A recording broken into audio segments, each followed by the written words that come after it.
یو ناشنا حدیث دی، انس رضی الله تعالی عنه دا حدیث راوی دی، د نبی علیہ السلام نه حدیث را نقل کړي او د معاشرې د اصلاح لپاره مونږ هم تاسو ته بیانو، ځکه معاشره نن ډېر بګړاو طرف ته روانه ده او خصوصا زنانه دا د خاوند په نافرمانی کې ډېر د حد نه وتی دي. اکثر زنانه نن چې کوم دی د خاوند په نافرمانی کې اخته دي او ډېر خلک د خپل زنانو نه سر تندې ټکوي. ډېری زنانه هغه په کور کې ناستې دي او د خاوند کور ته نه ځي، د خاوند حقوق نه ادا کوي، خاوندان غریبانان په ټینشن کې اخته کړي دي. نو راځي چې دا حدیث واورو او د خپل کورونو اصلاح وکړو او د خپل خاوندانو سره جوړي وکړو، د خپل خاوندانو کور آباد کو. خصوصا دا د زنانو د لپاره یو تحفه ده. د حدیث انس سے فرمایي، حدیث راوي دي، نبی علیہ الصلوۃ والسلام حدیث نقل کړي چې یو سړی په سفر باندې تللو نو خپل بیبي ته وصیت وکړ چې ګورې زما ته د اجازه نشته چې ته د کور نه چرته وځې. د حدیث کې فرمایي نبی علیہ الصلوۃ والسلام ان رجلا خرج وامر امراته الا تخرج من بيتها، خپل بیبي ته حکم وکړ ته د کور نه وځې. وكان ابوها في اسفل الدار، د دې خزي دو چته کور دی په برچت کې دا اوسېږي، لاندې د دې پلار اوسېږي. وكانت في اعلاها فمرض ابوها، پلار بیمار شو. فارسلت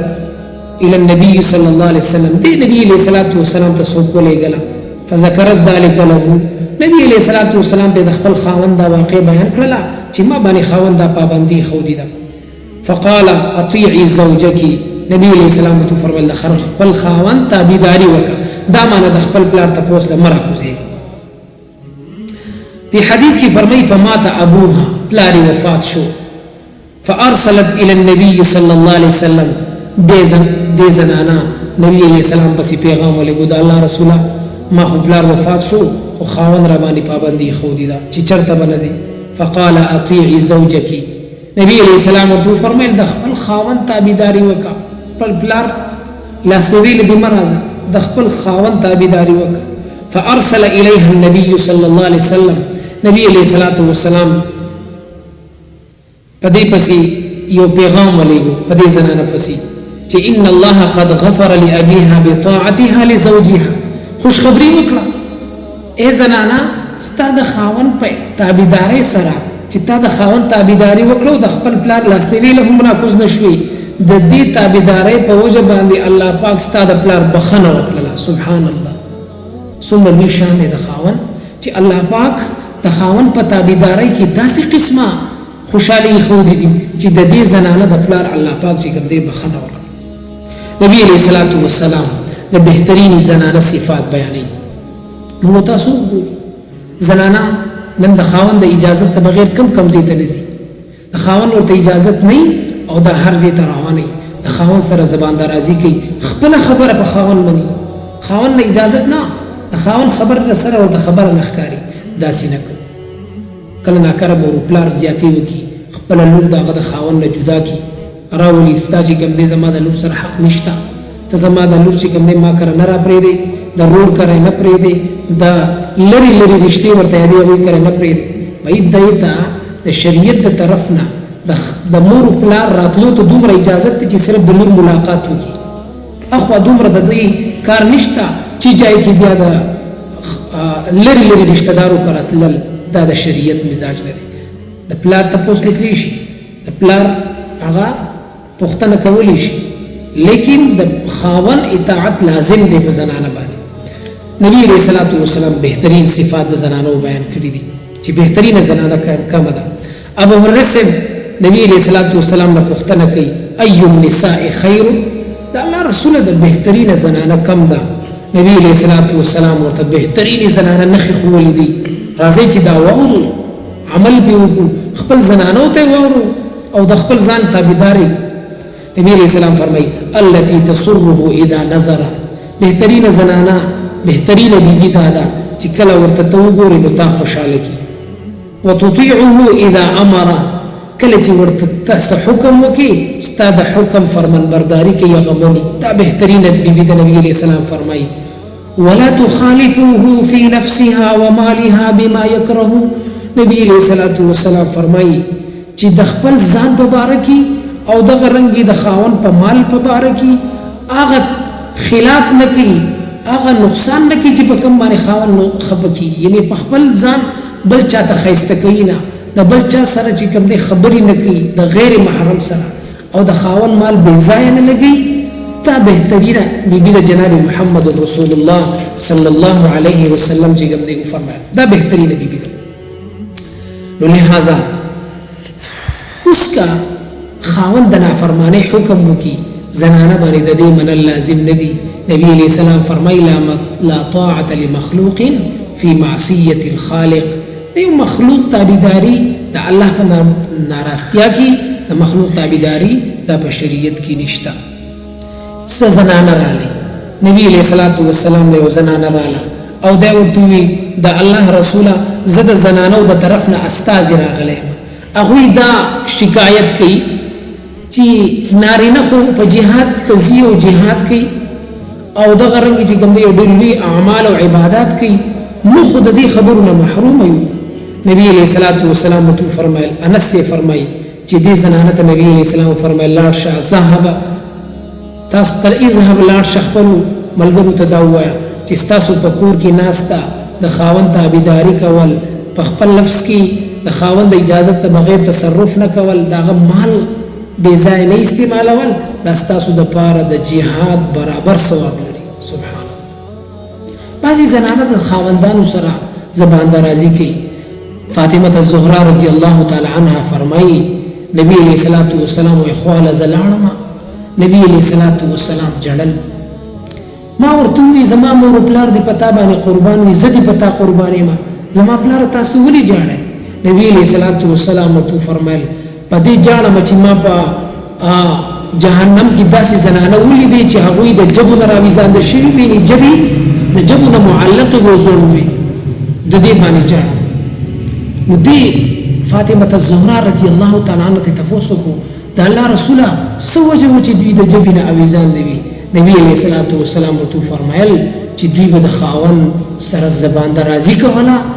د دې وجې نه دوی په جهنم کې د جبو نه اویزان دي.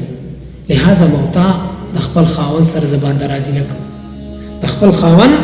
داغه تابعداري کو. دا علامه ابن حجر